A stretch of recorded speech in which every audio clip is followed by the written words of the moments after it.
nagira ngo dusangire ijambo ry'Imana ryanditse mu gitabo cy'ibyakozwe n'intumwa ibice 2 umurongo wa mbere tugeze ku wa 4. Uko umwuka wera yamanukiye intumwa. Umunsi wa Pentekote usohoye, bose bari hamwe mu mwanya umwe bahuje umutima. Nuko umuriri ubatungura uvuye mu ijuru umeze nk'umuyaga uhuha cyane, ukwira inzu bari bicayemo. Haboneka indimi zigabanije zisa n'umuriro, ururimi rujya ku muntu wese wo muri bo. Bose buzuzwa umwuka wera batangira kuvuga izindi ndimi, kuko umwuka yabahaye kuzivuga. Bavandimwe bene data, duhuriye hamwe uyu mwanya kugira ngo dusangire ijambo ry'Imana. Ni umunsi wa Pentekote uri imbere yacu, kuko tubisoma mu ijambo ry'Imana. Abigishwa n'abandi bose n'abahanuzi ba kera bari barategereje iri sezerano cyane, ariko umuhanuzi wa nyuma wari uraye uribahaye n'umwami Yesu kuri kiriya gice cya mbere cy'iki gitabo, aho yababwiye ngo mugende murindire mu murwa mutegereze ibyo data yasezeranije. Bibiliya yerekana ko barategereza bamara iminsi 10. Umunsi wa 10 mu gitondo bicaye hamwe basenga. Bibiliya iravuga ngo umunsi wa Pentekote usohoye, bari hamwe bahuje umutima, buzuzwa umwuka wera. Umwuka wera uwo munsi yaje mu buryo bw'ishusho zibiri. Yaje mu shusho iboneka, aza mu yindi shusho yumvikana. Ishusho yayiboneka yari umuriro, ishusho yumvikana yari umuyaga. Turabizi yuko mu biranga umwuka wera afite ishusho nyinshi, ariko cyane cyane izibanze zigaragara ni umuyaga, n'umuriro, kizo twari tubuze zabonetse uriya munsi. Ariko hari n'ishusho yari imenyerewe mu isezerano rya kera, ni ishusho y'amavuta. Iyo Bibiliya ivuga yuko amavuta yasigwaga abami, agasigwa abatambyi, ndetse agasigwa n'abahanuzi. Wajyaga kwerezwa umurimo w'Imana wese yasigwaga amavuta. Nicyo gituma umwami Yesu yavuze ngo umwuka w'Uwiteka ari kuri nje, yansigiye amavuta kugira ngo mbwirize abakene ubutumwa bwiza. Iyi ni ishusho igaragara n'amazi. Umwami Yesu yasuye ingando y'Abayuda, arababwira ngo unyizera imigezi y'amazi y'ubugingo izatemba iva mu nda ye. Ngo ibyo yavugaga ku mwuka wera w'abamwizera bendaga guhabwa. Mwuka wera mu shusho y'amazi azaza guhembura imitima yumye. Niwe gitare cy'Ihorebu cyakurikiraga Abisirayeli, cyadudubizaga amazi umunsi ku wundi. Iyindi shusho ni ikimenyetso. Pawulo abwira Abaefeso igice cya mbere umurongo wa 13 ngo mumaze kumva ijambo ry'Imana mukizera, yabashizeho ikimenyetso, yabahaye ikimenyetso, ndetse abashiraho ingwate. Ikimenyetso n'ingwate birajyana, kuko guhabwa umwuka ni nko kubona garanti y'agakiza twahawe. Iriya ngwate yerekana umurage twabikiwe mu ijuru, aribwo butunzi bukomeye tubikiwe mu bwami bw'Imana. Imana yaduhaye umwuka wera nk'ingwate y'umurage tuzabona mu ijuru. Iduhereza ishiraho ikimenyetso kugira ngo byerekane yuko turi abana b'Imana. Izi shusho rero zagaragaye uyu munsi. Ishusho y'umuyaga wumvikanye, icyumba bari bicayemo hahinze umuyaga mwinshi cyane. Uwo muyaga bumvise ngo ukurikirwa n'ibirimi by'umuriro. Mwuka wera rero mu shusho y'umuyaga agira imirimo akora. Dushobora kuyivuga mu buryo bwihuse, ni imirimo 10. Umurimo wa mbere ni kurema. Yobu yanditse 33 umurongo wa 4 ngo umwuka w'Uwiteka niwo wandemye, kandi impumeko y'ishobora byose niyo imbeshaho. Mwitangirira igice cya 2 umurongo wa 7, Imana imaze kurema umuntu afite amaguru, afite amaboko, afite ingingo zose, ariko ari intumbi. Bibiliya ivuga ngo Imana ihumeka umwuka mu mazuru, umuntu ahinduka ubugingo buzima. Ni ukuvuga ngo umuntu afite ingingo zose adafite umwuka wera, adafite umwuka, ntabona, ntiyumva, ntagenda, ntakora. babandi benshi tubona mu nzu y'Imana tubana batajya bumva batajya bakora nuko nta mpumeko y'umwuka wera mu shusho y'umuyaga. Munsi umwuka azamuhumekera azumva ijambo ryanditse mu Efeso 2:10 ngo kuko turabo yaremye ituremera imirimo myiza muri Kristo Yesu y'Imana yiteguriye kera ngo tuyigenderemo. Imana yakuremeye kuyikorera, ariko haguruka mwuka wera arakurema bushya. Cyo gituma ijambo ry'Imana rivuga ngo wereye none ntituzagirwa dutekereza dukurikije amasekuruza, kuko umuntu yari muri Kristo Yesu ababaye icyaremwe gishya. Dore ibyakera babishyize, ibintu byose biba bihindutse bishya. Nani bafashe kandi Imana ibagirire neza, gira ngo umwuka wera mu shusho y'umuyaga abashe kongera kuturema bushya. Narimo wa kabiri n'ukuzura. Efeso 5:14 haravuga ngo kanguka wewe usinziriye uzuke uve mu bapfuye, mwuka Imana ibone uko ikumurikira, ubone kumurikirwa. Kanguka uzuke uve mu bapfuye, kanguka uzuke. Dawudi yaravuze ngo 119:50 iki nicyo kimara umubabaro wanje nuko ijambo ryawe ryanzuye. Ijambo ry'Imana rirazura kandi rikazura ubugingo bupfuye, kadukura mu byaha tukinjira mu bugingo. Burimo wa gatatu n'ukubohora imbohe z'ibyaha. Mwuka wera mu shusho y'umuyaga yamanutse azabohora imbohe, azabohora ababoshwe. Paulo na Sila mwuka wera yaramanutse muri gereza, imigozi yari ibaboshe yose irabohoka. Ababoshwe n'ibyaha, ababoshwe n'iminyururu y'ibyaha, mwuka wera yaje arayicagagura. Burimo wa kane n'ukwera imbuto. Mwuka wera mu shusho y'umuyaga azazagahuha.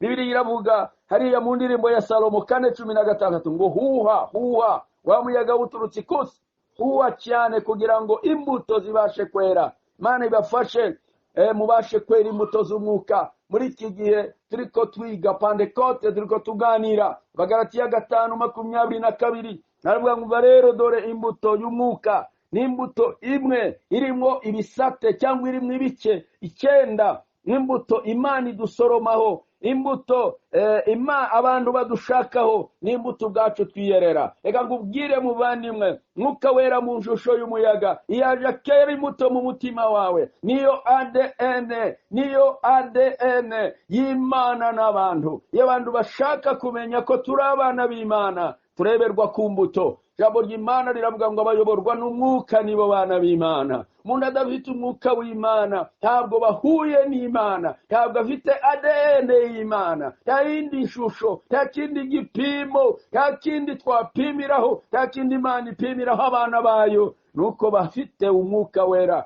nuko bafite imbuto, bera imbuto zikwiranye n'abana b'Imana. Burimo wa gatanu n'ukubatiza. Hariya twasomye mu gice cya 2 babatizwa mu mwuka wera. Igice muri wa gatandatu n'ukuvuka ubwa kabiri. Niyo yatubyaye ubwa kabiri itabitewe n'imirimo n'ibikorwa byacu, ariko bitewe n'ubuntu bwayo. Muri wa karindwi n'uguhamya Yesu. Igice cya 1 umurongo wa 8 hariya mu byakozwe n'intumwa yarababwiye ngo mubanzirize kuhamya nimuzahabwa imbaraga. Mu mwuka wera nabamanukira, muzaba abagabo bo kumva mu Yerusalemu, Yudaya ni Samariya kugeza ku mpera y'isi yose. Imigi ngiyi 3 yabahaye. Muji wa Yerusalemu niwo yari yarayabambiwemwe, niwo bamwihakaniyemo, niwo yakoremwe ibitangaza, ariko ntibamwizera. Aravuga ngo bazaje kubahamiriza, bababwire ngo wa wundi babambye, wa wundi bishe, wa wundi banze, Imana yaramuzuye, iramuzamura mu impano mu mwuka wera. Niwe usutse ico mureba. Ico cyatumye Petero ariho abanza kuvugira ubwo butumwa bwiza. Arabwira ngo muzagere ni Yudaya, bene wabo batari baramwanze. Bibiliya iravuga neza ngo yaje mube abe ntibamwemera, ariko bamwemeye bose yabahaye ubushobozi bwo guhinduka abana b'Imana. Agende bagere ni Samariya, muri babanyamahanga babandi barivanze. Mwuka wera yamanutse, ntabwo arondora, arinjira agahamagara n'abanyabyaha bakaza gukizwa, abahawe imbaraga zo guhamya. Baragenda bagahamya Yesu no mubatizera, n'abandi benshi bakamenya Yesu. Muri wa 8 n'ugushoboza abagenzi mu rugendo. Yesaya 40:29 haravuga ngo abategereza Uwiteka bazasubizwa mu imbaraga, abazagenda ntibazacogora, abiringiye Uwiteka bazatumbagira mu kirere, bazasubizwa mu imbaraga. Mwuka wera mu shusho y'umuyaga aduha imbaraga zo gukomeza urugendo. Niyangane bavandimwe, abantu buzuye umwuka wera duhita imbaraga twahawe n'Imana yacu. Muri wa 9 n'ugutema inzira. umwuka wera mu shusho y'umuyaga. Nimwibuke wa munsi ku nyanja itukura Abisirayeli bahagaze, iravuga ngo yohereje umwuka wayo inyanja iravura, yohereje umwuka wo mu mazuru inyanja iravura, inyanja ibikivuguto, ubwoko bw'Imana bwambuka humutse. Mwuka wera aza kwambutsa hakomeye mu shusho y'umuyaga, azatema inzira, azatunganya inzira mu nyanja, atema inzira nubwo yaba itagaragara. Wa muririmbyi yavuze ngo nubwo haba mu kabwibwi, Mwuka wera azatema inzira, azagucira inzira, azakwereka inzira hamwe n'ibikugerageza. Pawulo aravuga ngo Imana iziducira akanzu hamwe n'ibyo bigerageza, Imana ikwereka inzira. Mwuka wera ariteguye kugufasha muri ibyo bikugerageza, azagucira akanzu humura. Umurimo wa 10 mu shusho y'umuyaga, Mwuka wera azazamura itorero. Biravuga ngo Enoki bice 5 umurongo wa 24 zitangiriro yazamuwe mu mbaraga z'umwuka wera mu shusho y'umuyaga. Paulo arabisobanura cyane, aravuga ngo hitubabare nk'abatagira ibyiringiro, tuzi ko umwami ubwe azaza amanutse ava mu kirere n'akamu ka marayika ukomeye. Abapfiriye muri we bazazuka bariho bahindurwe, tuzamuke dusanganira umwami, tuzaguruka, tuzagenda mu mbaraga z'umwuka wera mu shusho y'umuyaga. Mwami Yesu umunsi azamuka, abamarayika babonekeye babigishwa barababwira ngo kuriya mubonye agenda niko azagaruka.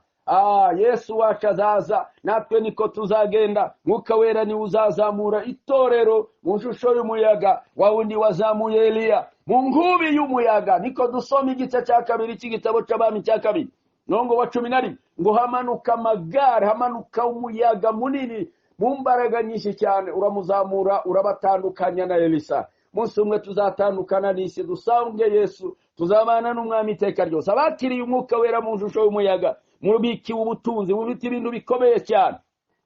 Mwuka wera mu shusho y'umuriro, muri mu wa 2 hariya twavuze ishusho ya 2. Mwuka wera mu shusho y'umuriro uzuza gutwika ibyaha na nyirabyo. Abantu b'i Sodomo ni Gomora, Tangiriro 19, ngo umuriro waramanutse urabatwika, ubatwikana n'ibyaha byabo, barashya barakongoka. Bibiliya yerekana mu Kubara 16 abagabo 250 bagomeye Mose, bari bashigikiye uriya mugabo Kora na Dotani na Abiramu, ngo umuriro umanuka uvuye mu ijuru urabatwika urabakongora. Niko byagenze mu basirikare bashatse kuboha Eliya mwanuza umuntu w'Imana, aravuga ngo Mana nimba n'umuntu wawe umukozi wawe, manura umuriro ubafata ubatwika.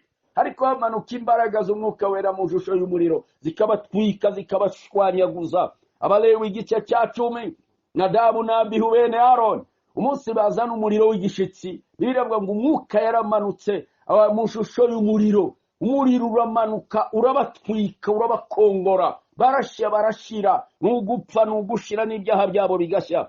Muri mu wa 2 n'ugutwika ibyaha nyirabyo agakira, gutwika ibyaha n'imyanda bigashira bigakongoka, ariko nyirabyo agakira. Bibiliya yerekana yuko Mwami Yesu yavuze ngo Yohana yaravuze yigisha umubatiza, aravuga ngo uzaza inyuma yanjye azabatirisha umwuka wera n'umuriro. Umuriro n'ugutwika ibyaha nyirabyo agakira. Yesaya yabonye ikara ry'umuriro marayika yari afite amunyuza ku rurimi kugira ngo atwike ibyaha byiwe. Niheshi ijambo ry'Imana ritwereka yuko umukiranutsi, umuntu w'Imana wese agomba kwemerera umwuka wera, akamunyuza mu ruganda agamutwika. Hahandi turadusoma ngo mvugutira uncure ngure mu ingamba zose. N'umwuka wera mu shusho y'umuriro. Uri mu wa 3, mwuka wera akora mu shusho y'umuriro no gutunganya umutima, gutunganya umutima w'umwizera, gutunganya umutima w'umuntu. Kuko umutima w'umuntu ugira ibyumba 4, ugira amahwa, umutima w'amahwa, harabagira umutima w'urukungu, umutima w'ibyatsi n'umutima w'ibiti. Umutima w'amahwa n'umutima w'inzika, n'umutima utumva ijambo ry'Imana, n'umutima w'amaganya. Ariko umwuka wera yaje aratwika yamahwa mu mutima. Umutima w'urukungu n'umutima wa Satani, n'umutima w'ishyari. Mwuka wera mu shusho y'umuriro yaje azatwika rya shari, akarikongora, umuntu agahinduka icyaremwe gishya, akaba umurima mwiza ushobora kubibwa mu imbuto y'ijambo ry'Imana. Umutima wa 3 ni ibyatsi, n'imirimo ipfuye, imirimo itera imbuto, mirimo itera imbuto. Niyo yayindi Paulo yavuze ngo umuntu narebe uko yubatse kuri urwo rufatiro, wubakishije ibyatsi, ibikenyeri n'ibiti, imirimo yizashya. Ariko wubakishije zahabu n'ifeza n'amabuye y'agaciro, umurimo wiwe uzarama. Imana ibafashe kugira ngo umwuka wera abashe gutunganya imitima yanyu kugira ngo yakire ubutumwa bwiza kandi yitegurire kwera imbuto zikwiranye n'abana b'Imana. Umurimo wa kane mu shusho y'umuriro ni ugutwika, ni uguhonda, ni ugushongesha, ni ukumenagura. Hahandi ijambo ry'Imana rivuga ngo nubwo umutima waba nk'ibuye. Ezekiyeli yaravuze ngo ndasaba ngo undemere umutima mushya, umutima ukomeye nk'ibuye. Imana iraza ikawumena ikawuhonda. Wa muririmbyi wavuze ngo mpakumeneka iteka mukiza, mpakumeneka. Imana iguha umutima umenetse, umenekeshejwe n'ijambo ry'Imana, wumva ubutumwa bwiza. Umurimo wa gatanu ni ugutwika ibinyantege nkeya kugira ngo bibashe kuba ibintu bizima. Mu nzu y'inyumba burya ngo ntihabamwe ibintu by'igiciro gusa, habamwe n'ibindi byiza bindi bikora biteye isoni, ariko umuntu niyiyeza ngo azahinduka igikoresho gikorera nyiraco imirimo yose y'icyubahiro. Muvandimwe muntu w'Imana, menya yuko tubitse ubutunzi mu nzabya z'ibumba, ariko kugira ngo iri bumba ribashe kubika amazi nuko ribanza rigatwikwa. Iyo ibumba rija gutwikwa rikanyura mu muriro rikarama cyangwa se rikokoka, icyo gihe ribika amazi. Nawe merera umwuka wera twike uwo mubiri wawe, twike ibumba ribashe gushya, ariko nirimara gushya rirabika umwuka wera, rirabika amazi, rirakora imirimo ikomeye, rirabika igikoresho gikwiriye gishobora gukorera shebuja imirimo yose y'icyubahiro. Umurimo wa gatandatu ni ukubatiza. Iwa wundi twasomye abigishwa Yesu ariko amaze kuzamuka, Petero yateruye amagambo acumita mu mitima abantu. Baramubwira ngo bagabo bene data dukora iki natwe ngo dukizwe? Arababwira ngo nimwihane mubabarirwe inzaha zanyu, minsi yo guhembuka ibona ikwiza ituruka ku Mwami Imana. Bavandimwe, mwuka wera arabatiza y'abantu bihanye, nicyo gikingiriza gituma umwuka wera atamanuka. Ariko iyo umuntu amaze kwihana umwuka wera araza akamubatiza. Umurimo wa karindwi ni gucura. Yesaya igice cya mbere umurongo wa 25, Malaki 3 umurongo wa 3 ngo azacura ubwoko bwa Yakobo. Saba Imana ibashe kuducura, idukure mu inkamba, ituvugutire, idukure mu ibibi byose, tuboneke turi zahabu ikwiriye. Mwuka wera acure mu shusho y'umuriro. Umurimo wa munani ni uguhora watsa. Muriro ntabwo wazimaga ku gicaniro. Abalewi igice cya 6 haravuga ngo umuriro wake ntukazime, hore watsa umuriro mu mutima wawe. Mwami Yesu yaravuze ngo muhore bukenyeye kandi amatabaza yanyu yake, umere nk'abagaragu bategereje shebuja. Umwuka wera mu shusho y'umuriro ni uzutuma twaka, ni uzutuma yatsa imitima yacu ndikazime. Umurimo wa 9 nuko imibavu tukabasha kuba impumuro nziza hagati y'abakizwa n'abandi bose, tukagenda twerekana impumuro nziza ya Kristo.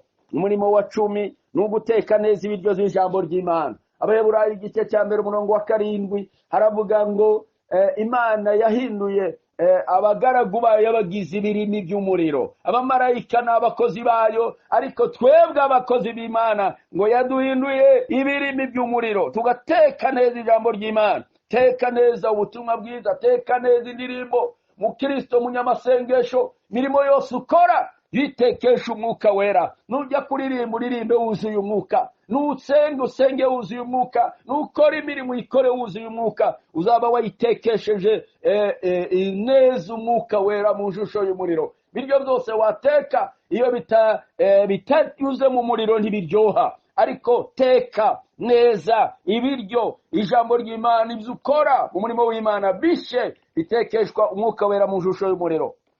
Umurimo wa 11 nukurinda, nubuzamu. Mwuka wera ararinda, mwuka wera aratubungabunga, mwuka wera umumuriro uri aho amatara cyane n'abajura barahatinya, n'umwanzi arahatinya. Nawe ni ku mutima wawe ugomba guhora urindwa n'umwuka wera. Umurimo wa nyuma ari wo murimo wa 12 nukuzamura itorero, kuko twabivuze byagendekeye kuri Eliya. Nubundi yazamutse mu magare y'umuriro. Muriro wawe ntukazime, muriro uhore waka. Niwe uzatuzamura kuri wa munsi tuzazamuka mu mbaraga z'umwuka wera mu shusho y'umuriro. Bavandimwe, Imana ibafashe, Imana ibagirire neza kuri uyu munsi wa Pentekote, kugira ngo tuzure umwuka wera, mpano z'umwuka wera zikora imirimo n'ibitangaza, kandi gukora kw'Imana kubane na buri wese muri iyi Pentekote yacu. Mwuka wera muri izi nshusho zose abashe gukora kandi akora imirimo kugira ngo tubashishe kwera imbuto zikwiranye n'abana b'Imana. Ko guhabwa impano ni byiza, ariko kwera imbuto ni akarusho. Nta umwanya ni mukeya ntitwawuvuga wose ngo tuvuge uburyo bwo guhabwa impano no kwera imbuto zadufata umwanya, ariko nimureke twera imbuto zikwiranye n'abana b'Imana. Mwuka Wera akora iyi mirimo yose kugira ngo aduhindure ibyaremwe bishya. Imana idufashe, Imana itugire neza kuri aya magambo, kubwa Yesu Kristo umwami n'umukiza wacu. Data, ndagushimiye kuri uyu mwene data dusangiye amagambo yawe. Fashe buri wese turi kumwe duhaye dusangira. Mwuka Wera akora umurimo, Mwuka Wera, Mwuka wa Data, Mwuka w'isezerano, Mwuka w'Imana, Mwuka wacu, Mwuka Wera, ngwino ukora umurimo mu buzima bwacu. Turakinguye imitima Mana, wiheshe icubahiro, utegeke kandi dushaka